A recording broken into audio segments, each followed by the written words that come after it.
Salve Regina, Mater misericordiae, vita dulcedo, estes nostra salve. The Lord be with you. A reading from the Holy Gospel according to Mark.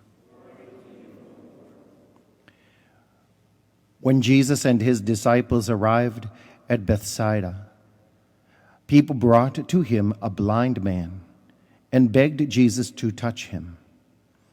He took the blind man by the hand and led him outside the village. Putting spittle on his eyes, he laid his hands on the man and asked, "Do you see anything?" Looking up, the man replied, "I see people looking like trees and walking." Then he laid hands on the man's eyes a second time, and he saw clearly. His sight was restored, and he could see everything distinctly. Then he sent him home and said, "Do not even go to the village." The Gospel of the Lord.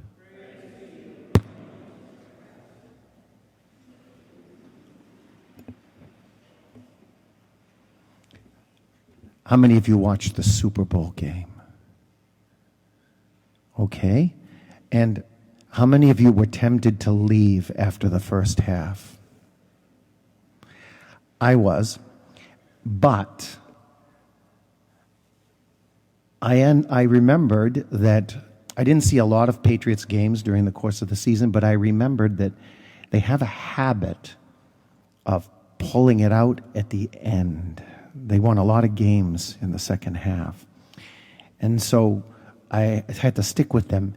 And it was interesting that that last drive they had before the game ended where they tied the score, it was almost like Tom Brady was a different man. It's almost like somebody opened his eyes and he saw everything. The passes were connecting. Everything was working. He saw the forest through the trees. But it took him the whole game to figure it out.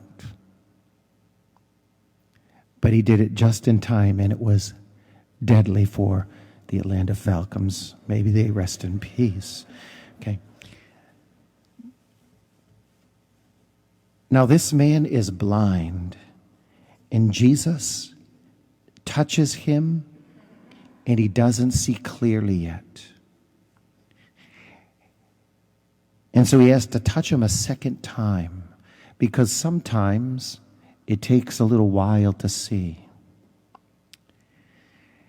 And the healing takes place then gradually. Because, you see, God made us free creatures. He also gave us wonderful gifts. All of us have the ability to make a contribution to the world. And so with these wonderful gifts he gave us, he wants us to exercise them, because he works through us and he receives glory through our gifts. And not only does he receive glory through our gifts, but we also look good and we feel good because we're making a difference in a positive way. And he wants this to happen. Sometimes he has to allow us growth, so that we can exercise these personal gifts of ours, even to the point where he looks like he's getting a little bit distant. And so this is what happened to Tom Brady.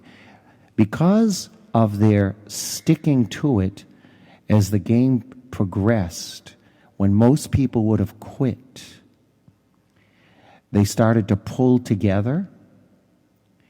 And instead of fighting amongst themselves, they were determined they were going to be more unified and win, and they did. And this is what God calls us to do. He calls us to pull together. And you see, this blind man doesn't come to Jesus by himself. He has to be led. Someone who had the gift of seeing Jesus for who he was and understanding him had to bring the blind man there. And the people, they don't abandon the blind man. But then the blind man comes to see, and he sees with that second touch, and he grows in his ability to see. Suddenly, he can see the forest through the trees. Because when we remain in a persistent relationship with Jesus and keep going to him, we start to see things differently. And we can penetrate more deeply into things. And we can see much more clearly, so we stick with him as this man did. Jesus, after the second touch, invites him to allow him to touch him again. And so it took that second touch of grace as it does for us. And that's not surprising in the spiritual life, because even in the progression of time, we grow and change. The world around us changes. And we have to learn how to adjust and see where Jesus is in a changing world. He never changes, but our perceptions can change, and sometimes we can even be deceived. So we stay in touch with Jesus and invite us to let him touch us as many times as he can. We avail ourselves. Hence, we have daily Mass, people who want to be touched by Jesus, literally body, blood, soul, and divinity. Another place where clarity comes to a person in Jesus is in the sacrament of reconciliation, where your eyes become wide open, not so much to the fact that you're a bad person, because you're not. The sacrament of reconciliation isn't to tell us we're a bad person. The sacrament of reconciliation is to help us to see clearly and see the truth about how destructive some of the things we do are, and how they make us even more blind. And in the sacrament of reconciliation, Jesus touches us to see more clearly. Regina Celi, let our